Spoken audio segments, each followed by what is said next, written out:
Guys, in today's video, I'm bringing you the ultimate ADC slash APC tier list. It's been a while since I did my last tier list, and I definitely need to update many things. So yeah, we're going to get right on into it. So I guess first, let's start off with the worst ADCs in the game currently. And I have them in the D tier. We have MF, Jinx, and Senna. So let's first start off with MF. MF has a decent laning phase, but if she gets behind or if she's against a bunch of CC, it's really easy to kill her. And plus, for her to do a lot of damage, it means she needs to have perfect positioning in team fights to get her ultimate off. And many things cancel the ultimate. A freaking Soraka silence can cancel the MF ultimate. So it's just very hard to be a hyper carry using MF, and she's super niche, and I think with the current meta, it's just not for her right now. Now Jinx is another champion that I think just sucks because her laning phase is meh, her mid game is meh, and her late game's really awesome. But in the higher tier elo, it's very hard to get to that point, and also you really need to have a good support player. Honestly, you need a good team. You need a good team in order to pull off Jinx. If you have a bad team, you're not going to be able to do anything because of how much resources this champion needs. And for that reason, that's why I have her extremely low. Her late game is one of the best late games compared to any of these other ADCs on this tier list, but because of how hard it is to get her to that point and with as much resources she needs, that's why I have her in D tier. She is not consistent enough to be any higher on the tier list for me. Now, next up, Senna. Now, Senna is in D tier because of one reason. Senna is actually S++ million plus tier, but you need to be playing with a friend. You need to be playing with someone that plays the fasting partner. You need someone that plays the Gragas, the Galio, you know, the champion that takes the CS. And since you need a friend to play with, your friend could be bad at the game, guys. Your friend could be bad, and that just makes the Senna worse, right? So in order to pull off Senna, you need to be playing with someone you know. Like, it's very hard to go into solo queue as an ADC main and play Senna and force the support player to pick a fasting partner, like Nasus or something. So that's why she's in D tier. It's just in ranked, you're never really going to be able to play Senna unless you're playing with a friend, right? But if you do have a friend that's really good at playing the fasting partner, then Senna is the best because the Senna has the best laning phase out there. She has great rotation utility with her E ability, and she has a root. I mean, even a barrier with her ultimate. So she is pretty kitted up when it comes to her kit. She has a bunch of tools, which makes her really OP. But because of the fact that you need someone to play with, I have her in D tier. Now, next up is C tier. Now, this tier is a very interesting tier because the A through C tier were the toughest tiers to rank these champions through. But in C tier, we got Caitlyn, Draven, Corki, and Orianna, which is our first APC on this list. Now, in C tier, Caitlyn. Caitlyn is in C tier. The reason why she's on D tier is because her laning phase is extremely good. She has a bunch of damage. She's fairly safe with her traps and net. And it's very easy to punish the enemy ADC. She's great. She's great in the early game. And since she is great at the early game, she deserves to be in C tier. But it's very hard to close out games with Caitlyn because at a certain point, even when you're fed, you do 0 damage. Like if you don't crit on your auto attacks, you literally hit for like 70 damage per auto, 90 damage per auto, which is nothing. Which obviously makes sense because she has a lot of range, but it's another one of those cases where you have a really good laning phase, but it's very hard to actually carry the game. Her carry potential is god awful unless you really are extremely fed. Like you have 10 kills in 8 minutes, but that is very rare. And so that's why Caitlyn's a lot lower on this list. And plus, if you mess up at any point in the early game, the game is over. You instantly lose. So that is why she's in C tier. She's really great in laning phase, but she has a lot of limitations. Next up, Draven. I actually really like Draven right now. I think Draven is extremely OP, but he's a very niche pick. You want to pick Draven in the right draft. Draven sucks against high CC comps. Draven sucks against Xayah, Caitlyn, these champions that can really mitigate Draven's early game. Any champions that mitigate Draven's early game make it extremely hard to play this champion.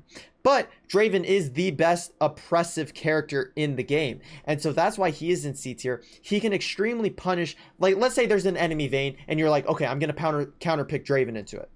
Phenomenal matchup. Phenomenal matchup. Vayne's auto attack range is so short that Draven can easily punish the Vayne. It's just a free lane. So if you draft Draven in a good matchup, you're going to win. It's just going to be a free game. Draven's S++ if you're going against a Vayne. But if you're playing Draven and you have to go against Xayah Rakan, Draven is in the C tier. He is in the C tier because there's only so many situations where Draven's actually good in. And because of that, he's in C tier.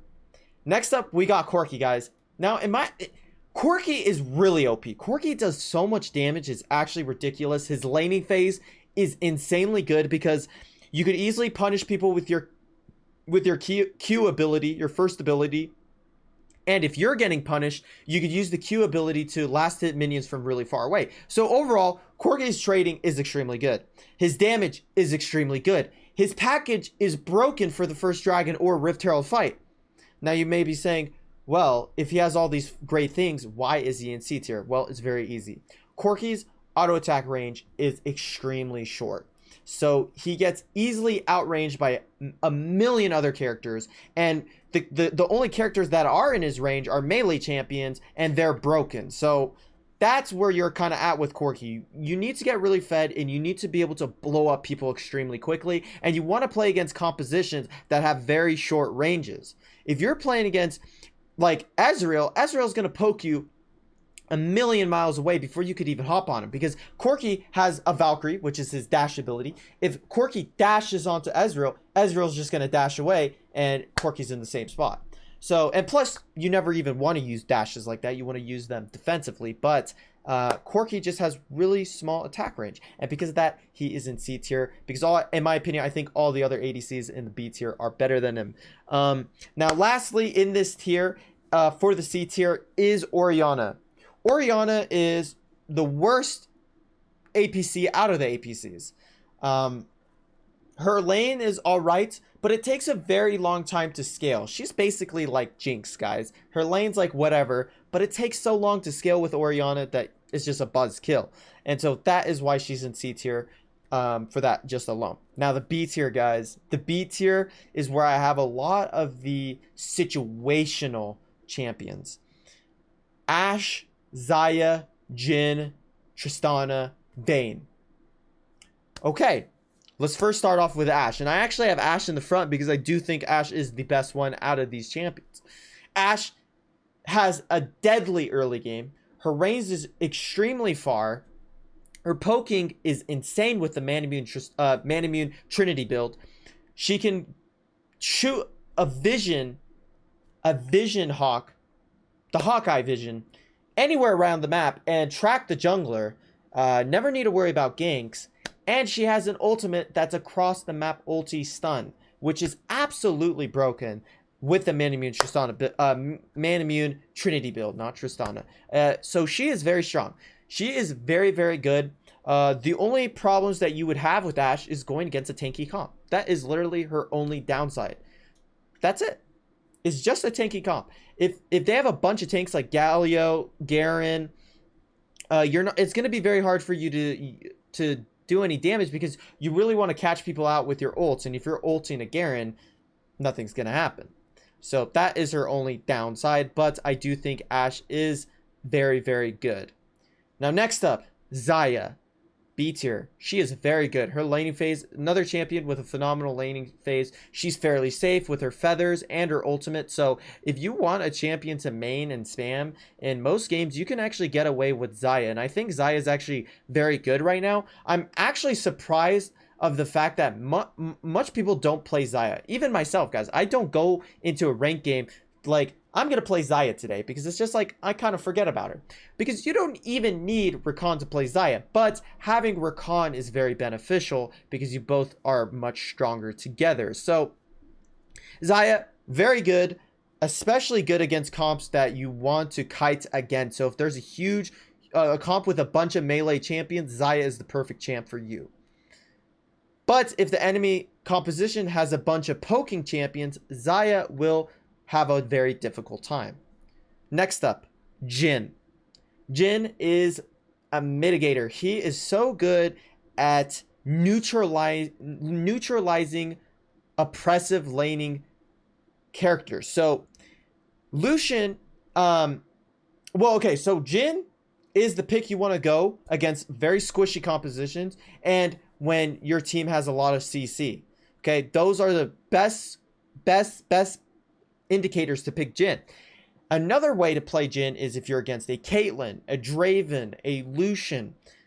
You can use Jin to neutralize the lane. Jin has extremely quick wave clear with his traps, with his grenade, and with his 4 auto attacks. Very fast wave clear, so he is all around very good. His damage is very insane with the crit build, but the only downside is he is a very niche character. There's a lot of indications that you need in order to pick Jin. Like if they have a full tank comp, just like if you were playing Ashe, you do not want to play Jin, right? You want something else. Next up, Tristana. I love Tristana. She's great. She's great. Her damage is insane. Her mobility is insane with her jump and the reset she gets. All around, phenomenal champion. But the reason she's in B tier is because of the cons that this character has. First con, her laning phase is god-awful. God-awful. So if you're playing, if the enemy ADC is playing Caitlyn, Lucian, Draven, you're going to get absolutely mauled. Because Tristana's early game is horrible. So one thing you need to look out for with this pick is make sure you draft Tristana against an enemy ADC that also wants to scale. Because so there's 2 types of ways you could, well, 3 types of ways you could play lane. 1, you punish. 2nd, you handshake. 3rd, you get punished. And what I recommend in ranked is you obviously do not want to get punished because you should just assume all your teammates are trash. So you need to carry this game. So with that being said, you want to make sure you pick Tristana in a handshake lane. So what is a handshake lane? A handshake lane is when you're both playing late game champions. That's a handshake lane. So if you're playing Tristana against the Vayne, you guys both suck in the laning phase. So hence, you're both just handshaking. You're both farming. That is the best case scenario you want with Tristana in the lane phase. Another con she has, I mean, that's really the main con. That is really the main con. As long as you can scale out of the laning phase, she is really good. But also, you know, you want to pick Tristana against squishy comps as well. That is a very great indication of when to take her. Now, lastly, in this tier, Vayne. Vayne is very OP in the late game, S+ tier in the late game, but laning phase sucks. Mid game sucks. You need to get bounties with this champion. You need a lot of kills in order to win. But the one nice thing with Vayne is her potential for comebacks is crazy. Like if you're behind in a game and you're playing Vayne and the enemy team throws once, you just instant win the game, you know? But this is another character that you want to pick Vayne in a handshaking lane so you can scale with. So, all right, guys, we're almost done. Now we're going to get into the A tier list of champions. So first off, in the A tier, Kai'Sa. I love this champ right now, guys. She's insanely strong. Her laning phase is really, really good. Her dueling is really, really good. Her mobility is really good. All around, really insane champion. The only problem you could run into is if your short attack range, but honestly, I think Kai'Sa is very strong, and I really wanted to put Kai'Sa in the S tier, but I do feel like Kai'Sa is a little bit more situational than the S tier champion, so that is the only reason why Kai'Sa is in A tier. Like, Kai'Sa could still get punished by Draven, for example. Like, if I were to pick Kai'Sa against a Draven, I would get mauled, but if I pick any of the S+ tier, the S tier champions, they would not get mauled by Draven, so that's why she's in A tier. Next up, Varus. Varus is extremely OP. I mean, he is an S tier in competitive play, but since we're only playing ranked and legendary rank, Varus is in A tier because he is situational. You want to pick Varus in a composition where your team needs CC and poke. That's where he really fits in. You do not want Varus as the main damage dealer. You want him to just be a poking and type of an annoying character. So I would pick I would pick Varus, for example, if I have a Katarina in my mid lane. If I have if I have other carries, like if I have a Rengar in the jungle, that's my carry. If I have a Rengar Katarina, those two champions are my carry. I do not need to go Kaisa. I need to go something that can help them out. So in that case, I would go Varus, Ashe, Jhin, even maybe Xayah as a CC bot to try to kind of help my teammates carry the game. So yeah, Varus, very good damage, very good laning phase, extremely strong laning phase, insane early to mid game, but he is somewhat situational. Next up, Samira. This champion's absolutely broken. Literally you could win a game so easily with this champion. I think the reason why she is an A tier, not S tier, is she is a hard champion to play. So you do need some games on her to really make this champion work. And plus, you need to be very good at. You need really good team fight knowledge to know how to utilize your kit effectively and know all the right combos to execute this champion. Now, she does have some matchups that are extremely bad. A comp with a bunch of CC is super annoying to go against. So you definitely want to pick Samira in the right draft, but her carry potential is, I mean, she's literally Katarina as an ADC. Now, this gets a little interesting, guys. Now, I want you guys to keep in mind with all the APCs on this list, APCs are not as good as ADCs in ranked because usually you need AD damage. But if you're in a situation where your mid laner takes an AD champion in the mid lane, then you want to go Vex. Vex is very... I love Vex, guys. Vex is broken, as you guys know. Vex is better in the ADC role than the mid lane role by a mile. And yeah, she is very... You already know. I mean, all you got to do is land your ultimate in team fights and you win.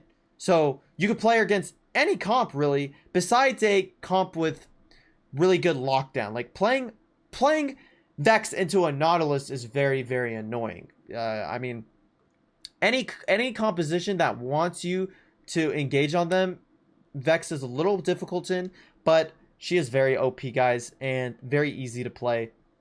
You just need to learn how to use your ultimate at the right time, at the right place, and when to even take the ultimate to begin with. Because sometimes if you land the ultimate, you don't want to take it because you will get instant killed. But Vex is very broken.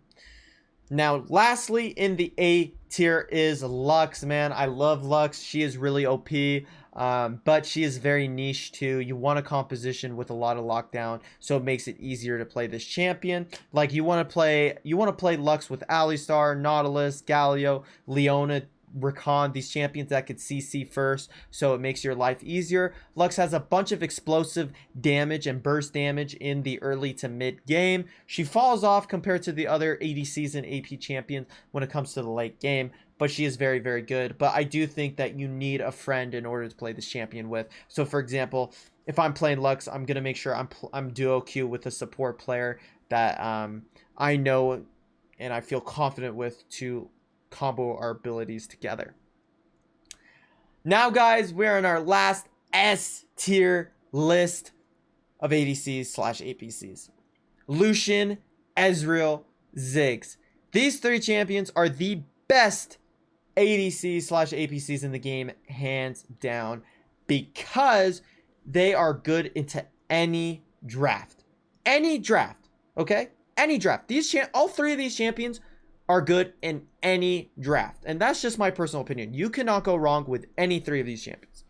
So first off, Lucian is the best early game ADC. Early to mid game ADC, he is unmatched when it comes to his damage potential and his carry potential because of how oppressive he can be. I mean, this guy has a bunch of movement, a bunch of damage with the Storm Razor Infinity Edge. His ultimate is disgusting as well, guys. I mean, if I were to spam, I've said this multiple times, guys, but if I was not a YouTuber and I was just playing this game for fun, I would pick Lucian every single game. Every single game. Like, he's just OP. He's just OP. Like, I don't see a reason why I should pick any of these other champions on this list over Lucian, because he's literally good in any situation. Now, obviously, there's some champions that could be annoying for him, but at the end of the day, he's all around OP. Now, Ezreal. Ezreal's the complete opposite of Lucian, in my opinion. Ezreal is the safest ADC on this list. He is the easiest ADC to lane with on this list. And his carry potential is off the charts. Ezreal is really OP, guys, because you could play like such a... You could just play like such an annoying person with Ezreal. You could pick Ezreal into any composition as long as your comp is decent. Because if you have an entire late game comp and you pick Ezreal, you might get demolished. But Ezreal, like I said, he has insane poke, insanely safe with his dash. Let's say you're against a Draven, okay? What you could do is literally sit at your turret and hit the minions, kill the minions with your Q at max range.